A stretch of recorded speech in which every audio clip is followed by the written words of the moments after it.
Welcome back to Industrial Scale Modeler. I'm Lee. Today we're going to do a review of another Airfix kit. This is the 148 Westland Merlin HC3. Now I'm just going to not get this all in your screen. There you go. That's about as close as you're going to get. Good box art. It's from their Operation Herrick range in Afghanistan. And it's a massive box, as you can see. Now when I bought this, it was on their sale, and it was like over 60% off, I think. It was reduced from 50 quid down to £20. So I just thought, well, I have to buy it. You know, it's silly not to. Even if I don't build it, it's a nice one for the stash, that's for sure. It's I didn't expect it to be this big. I really didn't, because I haven't seen any reviews on it or anything like that. But the box it's a big box. It's nice and sturdy as well. On the box you've got 5 different marks, as you can see just over here. Probably on there over the overhead, as you can see, all the same colour and everything. So you haven't got much choice that way.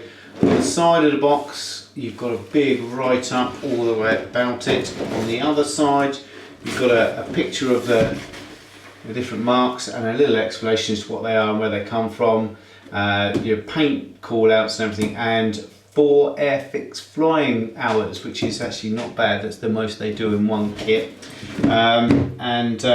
It's a beast, I have to say. It's a beast. So let's dive in and let's have a look, see what we've got in here. Now I've cheated on this one. I have had a look. You can see I haven't opened the plastic, but I have had a quick shift in there. I had a heart attack when I saw the amount of plastic or bits that's in this bag. So I'm going to get all of these out. Pop all this over there. So, as you can see, it is a massive box. I was totally surprised when this came. I really didn't expect the box to be that big. Right, now I know Airfix kits have been good lately, but I do have to say this again, and I'll say it on most of them, I know, but this isn't good enough. It's just all this plastic in one box, and all it takes is just in one bag, and all it takes is a scuff, a hard scuff or anything, and it's knackered. Proof in point, I did a review of a Bristol Blenheim, which was a present, and the prop blade had been bent at right angles, where it wasn't in a separate bag, and it got caught in something and jostled in the bag and moved across the bag, and you know, it's done. So this, I think, this is £50–60 this kit. It's not good enough. It should be separate bagged, like all the other major manufacturers now. They all separate their sprues. If it's a flat sprue lead, you put it in with another one, but usually it's in separate bags. So that is a massive down point for me for Airfix at the moment. I mean, I know how much these bags cost. It would cost them maybe an extra, 20 pence tops per kit. Now when you're talking 50 quid, even if their profit on that is, £20 after they've sent it to the traders and the traders bump their mark on it, 20 pence, 10 pence, it's not even that much. It's going to cost for that. It's going to cost about 6 pence, and with Airfix's contacts that would probably be a lot less, 2 pence per box, 3 pence per box, and that's all it is. The only thing I can assume is in the manufacturing process it's easy just for them to go and throw it all in one bag rather than have individual bags. But if if they said to me, what would you change about Airfix, that would be it. That, and obviously marking their old kits the original year they made the tool on. So let's get all this plastic out. There you go, that wasn't hard, was it? One bag. Big bag it is too. Right, okay, so I'm going to pop all this carefully over here. As you can see, it's a lot of plastic. So we'll start off, see there's another thing, look, there you go. Separate bags, loads of broken bits, and that's the same with the Blenheim. And there, that looks like that's an important bit that's broken off of somewhere. Not nice. So that's a bit that's actually, as you can see there, that's snapped. You can see it snapped off of something. I'm hoping that that's just a bit of sprue gate, but looking at the shape of it, I think that's actually part of the kit that's come off somewhere. So that's going to be a bit of a shame if that's the case. Very much indeed. So I'm just going to push all this over there so I don't lose it. Tell me if you see that wing off somewhere when we finish. Right, okay, so the main sprue. Now this is probably one of the largest sprues I've ever seen, apart from the stuff on the Dora and a 132 SUB that I've got. But this is an enormous sprue. You know, I mean that's my arm there, so it's massive. But you've got possibly all the main components here, the fuselage and everything, the main body. And looking at it, if we go to the overhead, just zoom you in a bit, as you can see, you've got the exterior. As with all Airfix kits at the moment, their panel lining and everything is starting to come into its own. Nice, clean and crisp. Looks to be very much in scale. Nice, lots of details you can be able to pick out with your washes and things like that. Don't forget, this is going to be a very dark green, so you're going to do a lot of pre-shading, panel shading, the whole works on this. You've got inside here, which is obviously the main body, crew area, cargo area. It's got some markings on the floor, some cleat marks and things like that. And you've got that is another part of the base. It looks like that would sit on the top. Again, you know, you've got the inside walls here. You've got this canvas effect here, which is quite nice. It's like loose effect, as you can see here. I'm sorry, it's getting hard to get it all into shot. And you've got the underside, again, nice level of details and everything. And the panel lines look absolutely fantastic, which is really nice to see. It is a big sprue, it doesn't fit in shot look at all. There's a lot to it. And you've got some bulkheads here and everything with some wiring on and stuff like that as well. But that's an enormous chunk of plastic, and I think the first thing you do is take all that off, put it to one side, so you've got it all ready, because that's going to be the bulk of your build is right there on that one. So pop that over to the side. I've got to try not to knock it now, it's that big. Then come on to another sprue. We've got two sprues similar size. We've got this one. Okay, and on here we've got a control panel, again the rear underside of the fuselage, I would imagine that looks like to me. And you've got some nice weighted wheels, really nice. Airfix is one of the few manufacturers that do a lot of that. Another control panel, and we've got some of the jets. I don't know if they're intakes or outtakes, but let's get you in and have a look. Okay, as you can see, it's just, there's a lovely level of detail in here in the fans and everything. And you've got the weighted wheels there. All the wheels are weighted. They all look very nice indeed, as you can see. So I think that's very, very effective. You've then got the control panel there. You've got a nice load of buttons and surfaces that you can pick out. I would imagine there's probably either a resin set or definitely an aftermarket set for this, because this would really cry out for it, I think. And you've got another control panel there. Instrument panel, again, very well demarked. You're going to be able to pick that out nicely with the raised buttons and everything. It's going to look really good if you spend some time on that. The door latches are really nice as well, as you can see. Lovely detail, nicely recessed and everything. Overall, a very nice sprue indeed. And again, it's that new Airfix plastic, which I like. I happen to like the new plastic. I think it's really nice to work with. We've then got another sprue. We've got the rear rotor, the tail rotors here. We've got like the wheel arches here, lots of odds and sods and greebles, bits and bumps, and as you can see here's another odd half a wheel. Maybe they couldn't fit that on the other sprue. You've got your exhausts, and there's lots of EPMs, but again I don't think they're going to be in anywhere that's going to make any difference whatsoever to your build or to the look of it. But again, good detail. As you see, these are the upper parts of the wheel covers, and there's the side walls. And you've got this swinging rear fin as well. That's going to come out. I would imagine that might be part of that, so that can sit on there. And the rotors themselves are very nice. Tiny bit of burring on them that you're going to have to do some work on, but ever so slightly. Very nicely detailed, nicely moulded. I do like their new plastic, I have to say.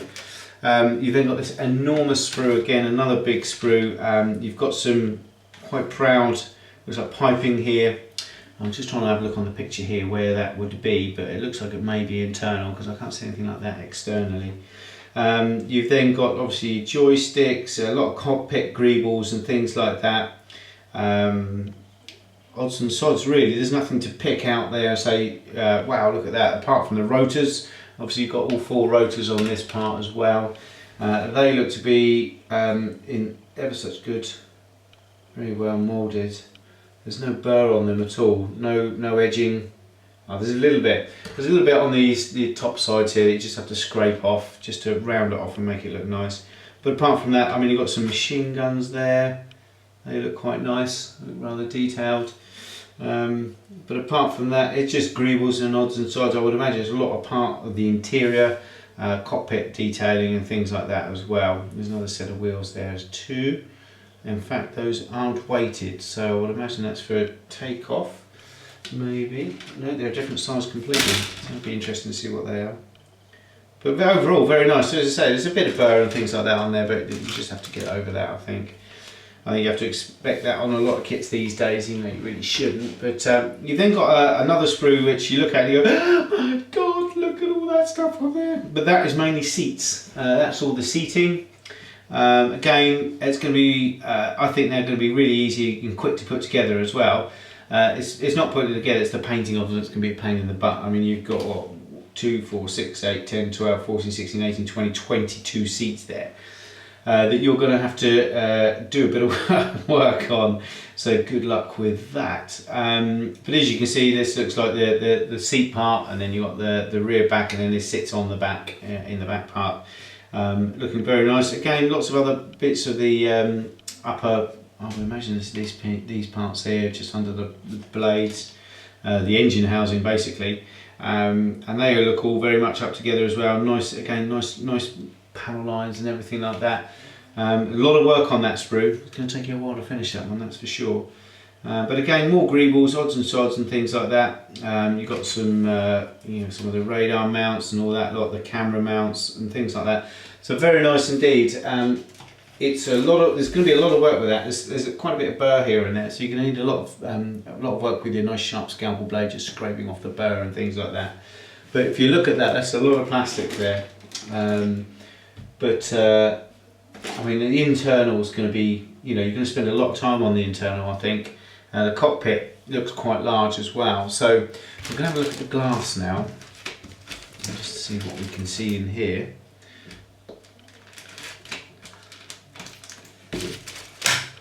Okay, this is going to be more important than just a small 172 aircraft as well, because you're going to see everything through this glass. It's going to be a large, as you can see, it's massive, area that you're going to be able to look into. So this would be one of those kits that I don't usually splash out on cockpit interiors unless they come with a kit like the Edouards, Profi packs and things like that. Or I might splash out on the odd one here and there that a subject that I'm really interested in. But something like this, where the cockpit is so open and so viewable, I think you really have to get an interior set just to make the model look more realistic, because otherwise it's just going to look like a model when you look through the glass and there's no pilots in there or anything like that. There's nothing on the sprues for that. So you have to spend a little bit more time on the areas that you can see, because otherwise one little thing wrong can ruin the whole effect of the model. And when you're building something like this on that scale with that size, you want to spend a bit of time on it as well. You don't want it to be ruined just by one little aspect. But let's get you in on the glass itself, and as you can see from the overhead lighting, it's actually very nice. It's clean, it's clear, it's crisp, although I will say there is that's going to need some work. There's rubbing here, there and there, and that's from being in the same bag with all the other kit sprues, sprue parts and things like that. It wasn't its own separate bag, but it was still in the bag, rubbing against all the other bits of sprue, and that's why you shouldn't have one bag. Airfix. But apart from that, it's nice and clean, but that is those rounded areas, those top parts are going to need some work, and unfortunately they are the part that you look down on, so you're going to be looking down on those parts, so you're definitely going to have to take some time with that. Luckily you can use Ultimate Modern Products buffer system for that. You've got a 3000 grit and then a 12,000 grit buffer, which will take all of that off and take that back to looking brand new, so that's no problem. I would probably dip that as well where it's so large in a bit clear, just to shine it off a bit. The windows themselves, I'm looking at these windows and I don't know if you can pick that up, but they've got a lot of scratches in.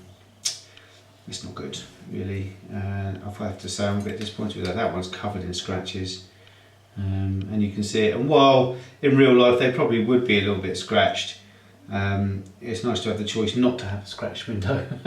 The other ones are scratched as well. I mean, these bits here, I think that's part of the actual window itself, because these ones have got it all the way down there, as you can see that line. I think that's part of it, but you've got scratches on every bit of glass there.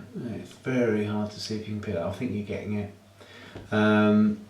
And that's because it's been loose in the packet, and you know, again, this should be one of those things that should be separately wrapped. A lot of manufacturers now can put a bit of polythene, a very thin sheet of polythene around it, and that does make all the difference, because that's a £50 kit, and the thing that you're going to see the most, that's going to stand out the most, is buggered, basically, which is a bit of a shame. I was enjoying it up until then, but this is one of those ones. It's a weird purchase. This one, I bought this because it was so cheap. Otherwise, I would never have even thought about buying this kit. So it's one of those. It's because it was so damn cheap. It would be silly not to buy it. You know, with 30 odd pounds off, less than half price. So I thought I had to get it, just to, you know, just because. Right. So we'll have a look at the decals, the decals, whatever you want to call them. And again, modern Airfix ones that are done by Cartograph, so they should be very nice indeed. And looking at them, let me just zoom this out so you can see the full thing. As you can see, it's a large sheet of decals, very large indeed. They do look to be very nice. Seem to be all in register. I love those little Royal Air Force ones, because they're having things like that Royal Air Force thing would have cost them quite a bit of money, you know, like these. But the writing, let me just have a look under my microscope to see if the writing is readable. All the writing is readable, even the very, very tiny stuff itself. And don't forget, this is 135, so yeah, I can read every single word and letter on there. So very good printing indeed. Obviously it's by Cartograph, so it will be. For all this, you can pick all this writing out under a magnifying glass only, so it's all very good indeed. But it seems to be a lot of stencil data there. Again, you've got these here, which I would imagine they're internal ones. You should be painting those. You know, there's no. I don't see any point putting decals that size on models. You should be painting that. These ones are slightly different because, as you can see, it's for this one here. Very nice indeed. It's got these tiger stripy things. I do like the look of that, and I love the fact that it's got this graphic on here and everything, which is this one here. So that would be the one I would probably do out of the lot of them. I have to say, I do like this little tiger striping. But again, something like that I'd probably have a go at myself, because they've got the Tamiya, the wavy line tape and things like that. It makes stuff like that's very easy, and a gyro cut. With the gyro cut and the Tamiya wavy line tape, you should be able to nail that, I would have thought. But very nice set of decals, very large set of decals as well. It's a large model. So what else do we get in the paint? We get an instruction manual. Now this is A4 size, big thick booklet. Okay, so we're going to have a look in here. Got a bit of a write-up against the Augusta Westland, a few other odds and sods as well. And let's turn it over. Okay, assembly instructions, what to do and what not to do, key and everything. Now I did do a review of a Bristol Blenheim a couple of days ago, and all this lot was in colour, and it was really, really nice to see. Now I know this is a little bit older than their Bristol Blenheim. This is the year before, like I said, 2 years old now, I think, this kit, if I remember rightly, give or take a couple of months. And the Bristol Blenheim is a new tool for this year. So I'm hoping that all the new ones from now on have those colour details all the way through and everything. But it's black and white, very easy to explain, understand. Sorry, okay, it's just doing all the internals, instruction of the cockpit. Obviously they're building the cockpit up on that base part there, so that's all done and dusted. And it looks to me to be quite detailed and very well built up actually. It does look very nice. So a good amount of work there to do, and again you've got the bulkhead there as well. And it says applying decal here, see interior decal placement sheet. So you've got decals to go inside as well. And moving on, we've then got the stanchions to build up the solidity of the bottom of the fuselage and everything, so that all sits on there. That gives it some integrity. It's looks to build up quite easily actually, as long as the parts aren't warped. They don't look to be warped, to be honest with you. And then it's got how to make you've got the folding seats. You've got the folding seats, and then these other ones. You've got two versions. You can have the seats folded, or you can have them open with this part in here. So it depends how much work you want to do really. But to be honest with you, you look at each one's got individual paint in between these sections here. You spray the whole lot, then do these individual bits. It says it's going to take you a while to do those seats. They are a lot of work. It's probably going to be, you're going to spend more time doing the seats than you will anything else on this build, I would imagine. You've then got the ramp, you're up or down, obviously depending on how you want to portray it. If you want to put it in a DO as it's landing, stuff coming out, people going in, that sort of thing. And again, the interior will take you longer to make up and paint and weather than I think the exterior will, for sure. There's a lot of work you're going to do in the interior. So if you're going to spend that time in the interior, you're going to have the bay door open, you're going to have the side door open, you can be able to see everything through the windows.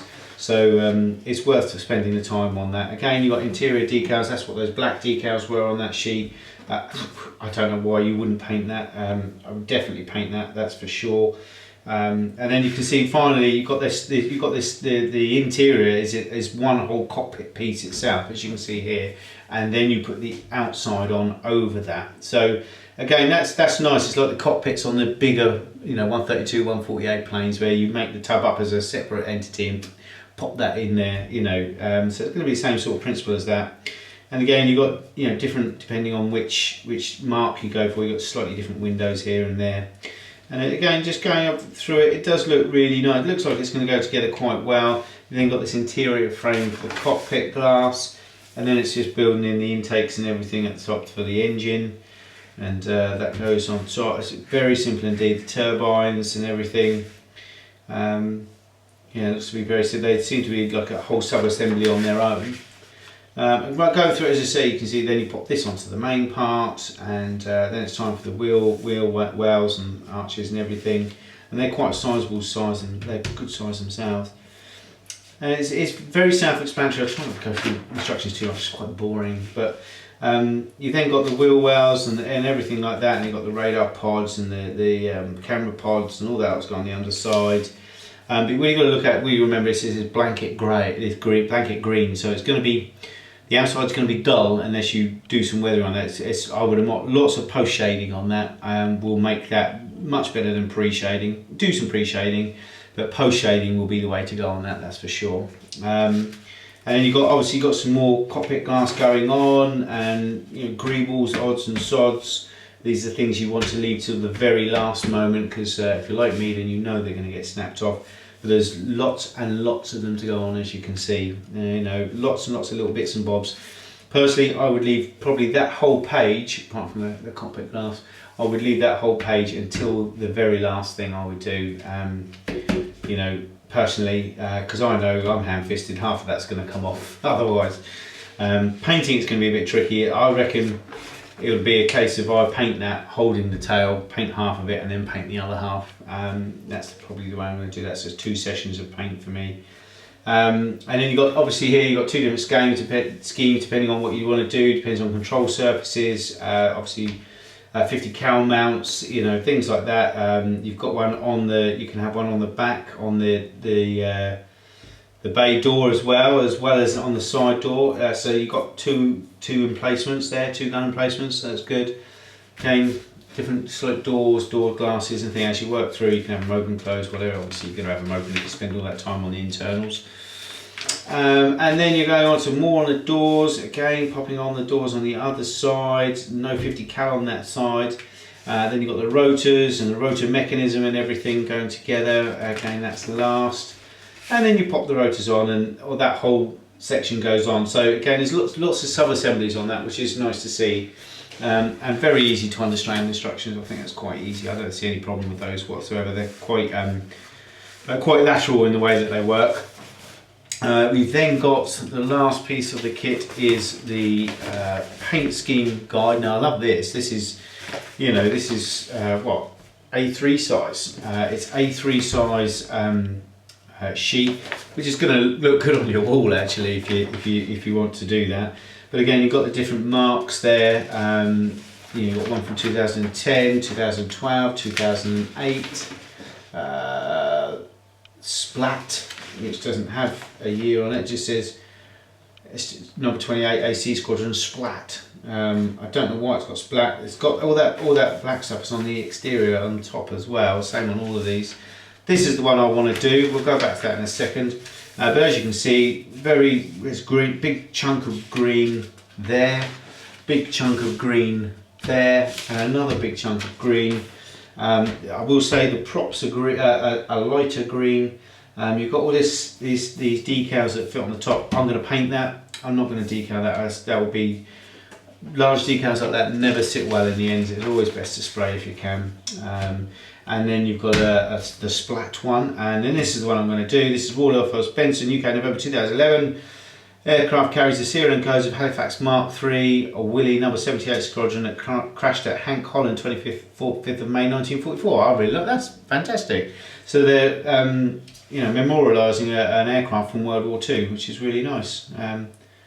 Oh, fantastic. So that's definitely the one I'm going to do. And it's got these tiger markings only on one side though, as you can see, and on the other side there's no markings at all. So they've done like a dual helicopter. So I like that. So that's the one I'm going to do, most definitely.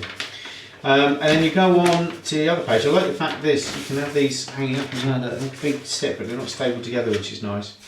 You've then got the stencil data, and as you can see, quite a bit there, like a jet aircraft. Really, that's a lot of stencil data. And then you've got placement of interior decals here. As you can see, you've got decals for the inside. It just looks like, I don't know if that's the white lines, is it? It is, that's the spray, yeah, it's white lines. Again, spray that. You don't need to put decals in, you just bit of Tamiya tape, spray, and it looks so much better. And it's going to be easier to weather and that as well. And obviously lots of things on the inside of the windows and things like that, which is nice. On the ceiling there, on the roof, and again on the other sides, and on the bulkheads and everything there as well. So more stencil data to go inside as well. As I say, most of your work on this is going to be interior wise, and that's it. So overall, what do I think? Well, apart from these bits that have been snapped off because they've all been one in one bag, it's a fantastic looking kit. After that, it's going to be massive, massive thing. I mean, look at that size of that. That is going to be absolutely massive. I don't think you can have the rotors folded, so you can't make it an easy storage there where you can fold the rotors back or anything like that. So it's going to take up a hell of a space. So you'd have that and some 172 jets underneath or something, I think. But you're going to need a lot of storage space once that's done to be able to store that. I mean, just get the ruler out. The model itself is, I've got 30. I would say nearly, well, it's 40 centimetres long, so it's just under half a metre, the size of that. So that's a big old aircraft to have anywhere, sitting anywhere. But apart from that, thoughts are, it seems to, I like the way it builds up. It's nice that you can build the tub and make that a separate entity, and then you build all the outside, put all the outside onto that.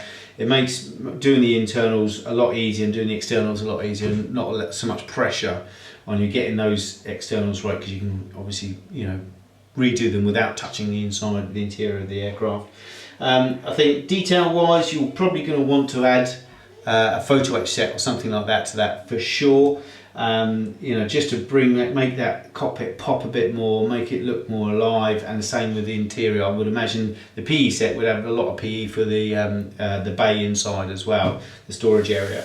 The glass, it's a real disappointment that the glass, the model comes in one bag, and it's a real disappointment that the glass is all scuffed and scratched. That's going to need a lot of work, and it's time consuming as well. And you know, it's just stuff you really shouldn't have to do, I think. So my downsides to this kit are the fact that it needs to be separate bagged. It's a big kit, it needs to be bagged separately, and where the amount of glass, they could have wrapped that in a small little polythene thing as well. So that will be my criticisms of it. Apart from that, it looks like a nice kit. If you've got the room, go get it. I mean, I doubt if it's £20 now. It was one of those Black Friday deals on the Airfix website, but for 20 quid, that's a fantastic kit and a fantastic amount of plastic indeed. And whether I'm going to build it or not, that's another thing. It's one of those that I think I'll just suddenly get the bug for it, and I'll start attacking it one day. I think that's a project build. It's going to take a long time, and you need that. That's one of those builds that you have on the go for 6 months while you build other little bits and bobs around it, I would imagine. But overall, lovely kit. Again, it's let down by a couple of little things, but that's a total Airfix thing, not the actual kit itself. For your money, you get a lot. If you're paying 50 quid for it, it's still a good kit. There's not a lot else around like this that you can buy and build. And if you're into your Afghanistan stuff, which Airfix do a lot of, then it's a great addition to your collection. And it goes with their, it's 148, so it goes with a lot of their other stuff as well. They've got the Sepcat Jaguar and stuff like that, which is all 148. So they've done this whole Afghanistan thing in 148, which I think is nice that they all do match up in that. So I'm going to give that. If it didn't have the problems with the glass and a single bag, the glass really does let it down.